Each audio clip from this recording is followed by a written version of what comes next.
नमस्कार, आप सभी का स्वागत है तिवारी एकेडमी में। आज हम बात करेंगे कक्षा 6 में हिंदी विषय के अध्याय 6 की, जिसका शीर्षक है पार नज़र के। तो चलिए शुरू करते हैं। और मैं आपको बता दूं कि यह एक बहुत ही रोचक सफ़र है जिसमें हम अभी निकलने वाले हैं। बहुत ही मज़ेदार और रोचक घटना का यहाँ पर जिक्र है।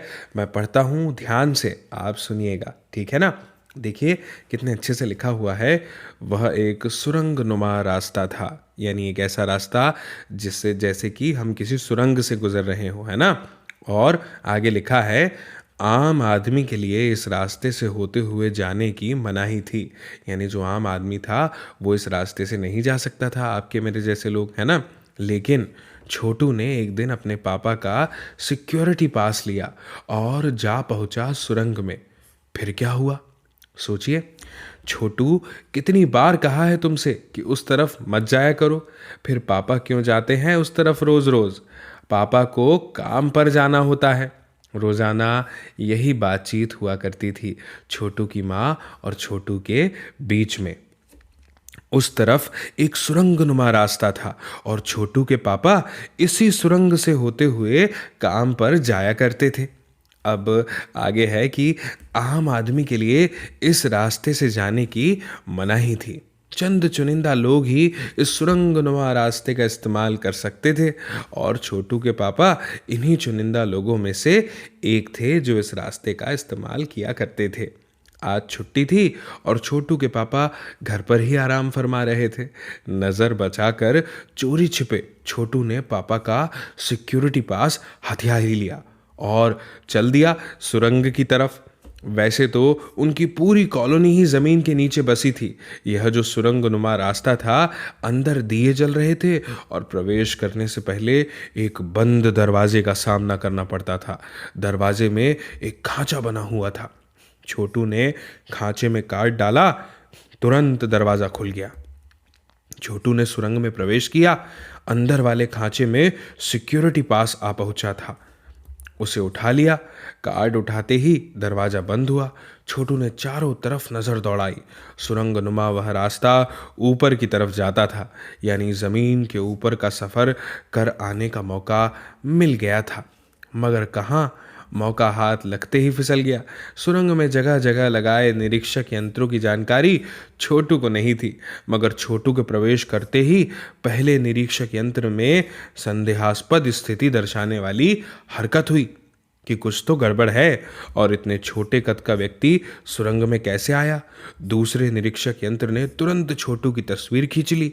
किसी एक नियंत्रण केंद्र में इस तस्वीर की जांच की गई और खतरे की सूचना दी गई।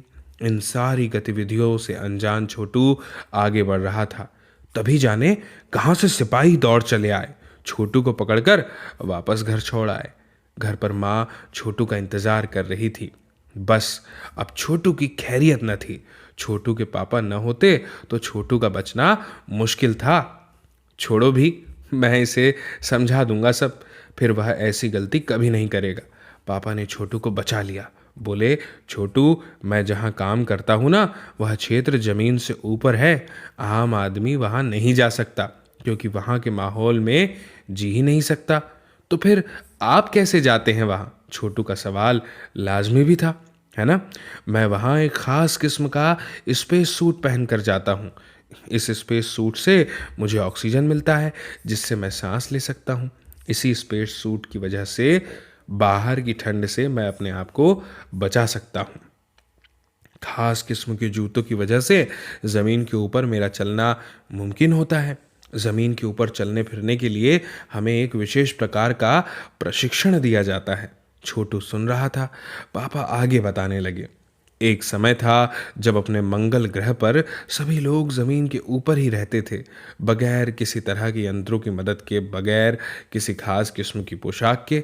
हमारे पुरखे ज़मीन के ऊपर रहा करते थे, लेकिन धीरे धीरे वातावरण में परिवर्तन आने लगा। कई तरह के जीव धरती पर रहा करते थे। एक के बाद एक सब मरने लगे। इस परिवर्तन की जड़ में था सूरज में हुआ परिवर्तन। सूरज से हमें रोशनी मिलती है, उष्णता मिलती है। इन्हीं तत्वों से जीवों का पोषण होता है। सूरज में परिवर्तन होते ही यहाँ का प्राकृतिक संतुलन बिगड़ गया। प्रकृति के बदले हुए रूप का सामना करने में यहाँ के पशु पक्षी, पेड़ पौधे, अन्य जीव अक्षम साबित हुए। केवल हमारे पूर्वजों ने इस स्थिति का सामना किया। अपने तकनीकी ज्ञान के आधार पर हमने ज़मीन के नीचे अपना घर बना लिया। ज़मीन के ऊपर लोग विभिन्न यंत्रों के सहारे हम सूर्य शक्ति, सूरज की रोशनी और गर्मी का इस्तेमाल करते आ रहे हैं। उन्हीं यंत्रों के सहारे हम यहाँ ज़मीन के नीचे जी रहे हैं। यंत्र सुचारू रूप से चलते रहें, इसके लिए बड़ी सतर्कता बरतनी पड़ती है। मुझ जैसे कुछ चुनिंदा लोग इन्हीं यंत्रों का ध्यान रखते हैं। बड़ा हो जाऊंगा तो मैं भी यही काम करूंगा, छोटू ने अपनी मंशा जाहिर की। बिल्कुल, मगर उसके लिए खूब पढ़ना होगा, माँ और पापा की बात सुननी होगी, माँ ने कहा। दूसरे दिन छोटू के पापा काम पर चले गए। देखा तो कंट्रोल रूम का वातावरण बदला बदला सा था। शिफ्ट खत्म कर घर जा रहे स्टाफ के प्रमुख ने टीवी स्क्रीन की तरफ इशारा किया। स्क्रीन पर एक बिंदु झलक रहा था। वह बताने लगा, यह कोई आसमान का तारा नहीं है, क्योंकि कंप्यूटर से पता चल रहा है कि यह अपनी जगह अडिग नहीं रहा है। पिछले कुछ घंटों के दौरान इसने अपनी जगह बदल ली है। कंप्यूटर के अनुसार यह हमारी धरती की तरफ बढ़ता चला आ रहा है। अंतरिक्ष यान तो नहीं है? छोटू के पापा ने अपना संदेह प्रकट किया। संदेह हमें भी है, आप अब इस पर बराबर ध्यान रखिएगा। छोटू के पापा सोच में डूब गए। क्या सचमुच अंतरिक्ष यान होगा? कहाँ से आ रहा होगा? सौर मंडल में हमारी धरती के अलावा और कौन से ग्रह पर जीवों का अस्तित्व होगा? कैसे हो सकता है? और अगर होगा भी तो क्या इतनी प्रगति कर चुका होगा कि अंतरिक्ष यान छोड़ सके? वैसे तो हमारे पूर्वजों ने भी अंतरिक्ष यानों, उपग्रहों का प्रयोग किया था, मगर अब हमारे लिए यह असंभव है। उसके लिए आवश्यक मात्रा में ऊर्जा तो हो। काश इस नए मेहमान को नज़दीक से देखा जा सकता। हाँ, अगर वह इसी तरफ आ रहा होगा तब तो यह संभव हो सकेगा। देखें, अब अंतरिक्ष यान से एक यांत्रिक हाथ बाहर निकला। हर पल उसकी लंबाई बढ़ती ही जा रही थी। छोटू के पापा ने अवलोकन जारी रखा। कॉलोनी की प्रबंध समिति की सभा बुलाई गई थी। अध्यक्ष भाषण दे रहे थे। हाल ही में मिली जानकारी से पता चलता है कि 2 अंतरिक्ष यान हमारे मंगल ग्रह की तरफ बढ़ते चले आ रहे हैं। इनमें से एक अंतरिक्ष यान हमारे गिर्द चक्कर काट रहा है। कंप्यूटर के अनुसार ये अंतरिक्ष यान नज़दीक के ही किसी ग्रह से छोड़े गए हैं। ऐसी हालत में हमें क्या करना चाहिए? इसकी कोई सुनिश्चित योजना बनानी तो ज़रूरी है। नंबर 1, आपका क्या ख्याल है? कॉलोनी की सुरक्षा की पूरी जिम्मेदारी नंबर 1 पर थी। उन्होंने कुछ कागज समेटते हुए बोलना आरंभ किया। इन दोनों अंतरिक्ष यानों को जलाकर खाक कर देने की क्षमता हम रखते हैं, मगर इससे हमें कोई जानकारी हासिल न हो सकेगी। अंतरिक्ष यान बेकार कर जमीन पर उतरने पर मजबूर कर देने वाले यंत्र हमारे पास नहीं है। हालांकि अगर ये अंतरिक्ष यान खुद ब खुद जमीन पर उतरते हैं तो उन्हें बेकार कर देने की क्षमता हम में अवश्य है। मेरी जानकारी के अनुसार इन अंतरिक्ष यानों में सिर्फ यंत्र हैं, किसी तरह के जीव इनमें सवार नहीं है। नंबर 1 की बात सही लगती है। नंबर 2 एक वैज्ञानिक थे। वे बोले, हालांकि यंत्रों को बेकार कर देने में भी खतरा है। इनके बेकार होते ही दूसरे ग्रह के लोग हमारे बारे में जान जाएंगे। इसलिए मेरी राय में हमें सिर्फ अवलोकन करते रहना चाहिए। जहाँ तक हो सके हमें अपने अस्तित्व को छिपाए ही रखना चाहिए, क्योंकि हो सकता है जिन लोगों ने अंतरिक्ष यान भेजे हैं वे कल को इनसे भी बड़े सक्षम अंतरिक्ष यान भेजें। हमें यहाँ का प्रबंध कुछ इस तरह रखना चाहिए जिससे कि इन यंत्रों को यह गलतफहमी हो कि ज़मीन पर कोई भी चीज़ इतनी महत्वपूर्ण नहीं है कि जिससे वे लाभ उठा सके। अध्यक्ष महोदय से मैं यह दरख्वास्त करता हूँ कि इस तरह का प्रबंध हमारे यहाँ किया जाए। नंबर 3 सामाजिक व्यवस्था का काम देखते थे। उनकी बात के जवाब में अध्यक्ष कुछ बोलने जा ही रहे थे कि फ़ोन की घंटी बजी। अध्यक्ष ने चोंगा उठाया। 1 मिनट बाद सभा को संबोधित करते हुए उन्होंने कहा, भाइयों, अंतरिक्ष यान क्रमांक 1 हमारी ज़मीन पर उतर चुका है। वह दिन छोटू के लिए बड़ा ही महत्वपूर्ण दिन था। पापा उसे कंट्रोल रूम ले गए थे। यहाँ से अंतरिक्ष यान क्रमांक 1 साफ नज़र आ रहा था। कैसा अजीब लग रहा है यहाँ। इसके अंदर क्या होगा पापा? छोटू ने पूछा। अभी नहीं बताया जा सकता, दूर से ही उसका निरीक्षण जारी है। उस पर बराबर हमारा ध्यान है और उसके हर अंग पर हमारा नियंत्रण है। वक्त आने पर ही हम अगला कदम उठाएंगे। छोटू के पापा ने बताया, उन्होंने छोटू को एक कंसोल दिखाया जिस पर कई बटन थे। तो अब अंतरिक्ष यान से एक यांत्रिक हाथ बाहर निकला। हर पल उसकी लंबाई बढ़ती ही जा रही थी। वह शायद जमीन तक पहुंचकर मिट्टी उकेर लेना चाहता था। सब लोग स्क्रीन पर दिखाई दे रही अंतरिक्ष यान की इस हरकत को ध्यान से देख रहे थे, सिवाय एक के। उसका ध्यान कहीं और ही था। छोटू का सारा ध्यान था कंसोल पैनल पर। कंसोल का एक बटन दबाने की अपनी इच्छा को वह रोक नहीं पाया। वह लाल लाल बटन उसे बरबस अपनी तरफ खींच रहा था और सहसा खतरे की घंटी बजी। सबकी निगाहें कंसोल की तरफ मुड़ी। पापा ने छोटू को अपनी तरफ खींचते हुए एक झापड़ रसीद कर दिया और लाल बटन को पूर्व स्थिति में ला रखा। मगर उस तरफ अब अंतरिक्ष यान के उस यांत्रिक हाथ की हरकत सहसा रुक गई और यंत्र बेकार हो गया था। उधर पृथ्वी पर national aeronautics and space administration NASA द्वारा प्रस्तुत वक्तव्य ने सबका ध्यान अपनी तरफ आकर्षित कर लिया। मंगल की धरती पर उतरा हुआ अंतरिक्ष यान वाइकिंग अपना निर्धारित कार्य कर रहा है। हालांकि किसी अज्ञात कारणवश अंतरिक्ष यान का यांत्रिक हाथ बेकार हो गया है।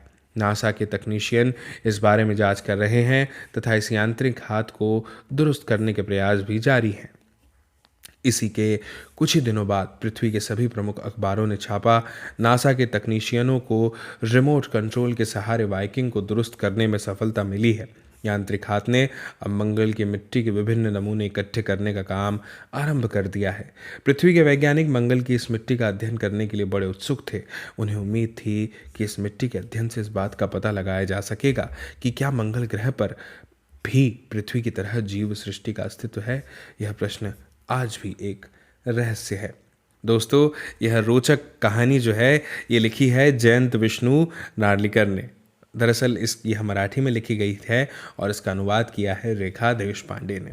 अब सुनिए, कहानी से हमारे सामने कुछ प्रश्न हैं। भाई, प्रश्न वाला हिस्सा वाकई में बहुत रोचक होता है। प्रश्न क्या है? छोटू का परिवार कहाँ रहता था? तो जैसा कि हमें कहानी में बताया है कि मंगल ग्रह पर ज़मीन के नीचे एक कॉलोनी बनी है, वहाँ पर छोटू का परिवार रहता था। आगे लिखा है कि छोटू को सुरंग से जाने की इजाज़त क्यों नहीं थी? पाठ के आधार पर लिखो। तो भाई देखो, छोटू को सुरंग से नीचे जाने की मनाही थी। कारण था वहाँ के सुरक्षा व्यवस्था।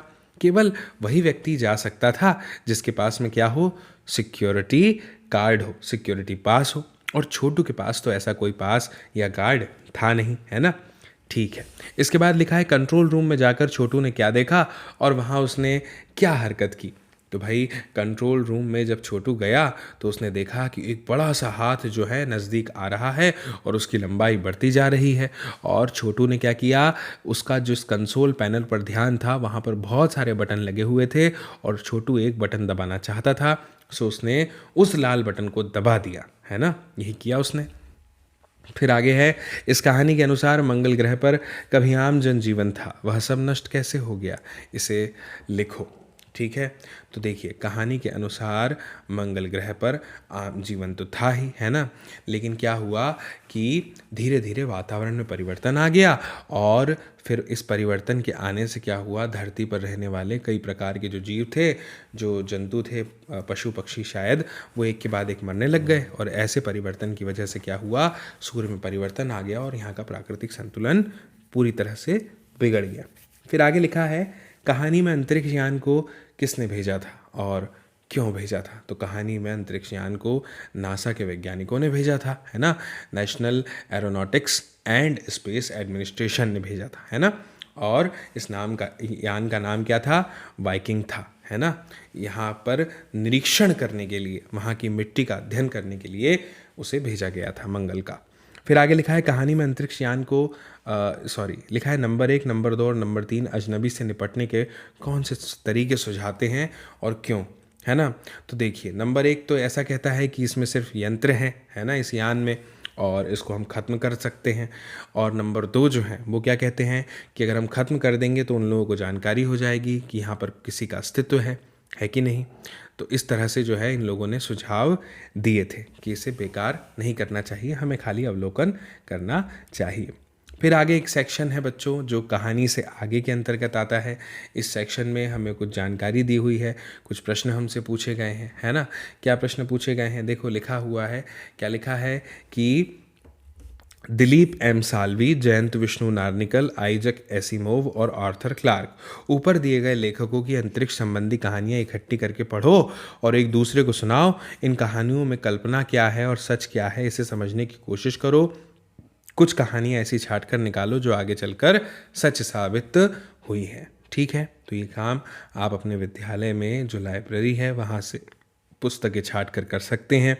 अगर नहीं भी है आपके लाइब्रेरी में ये पुस्तकें, तो आप स्वयं से मंगवा कर भी ये काम कर सकते हैं। ठीक है, फिर आगे लिखा है कि इस पाठ में अंतरिक्ष यान अजनबी बनकर आता है। अजनबी शब्द पर सोचो।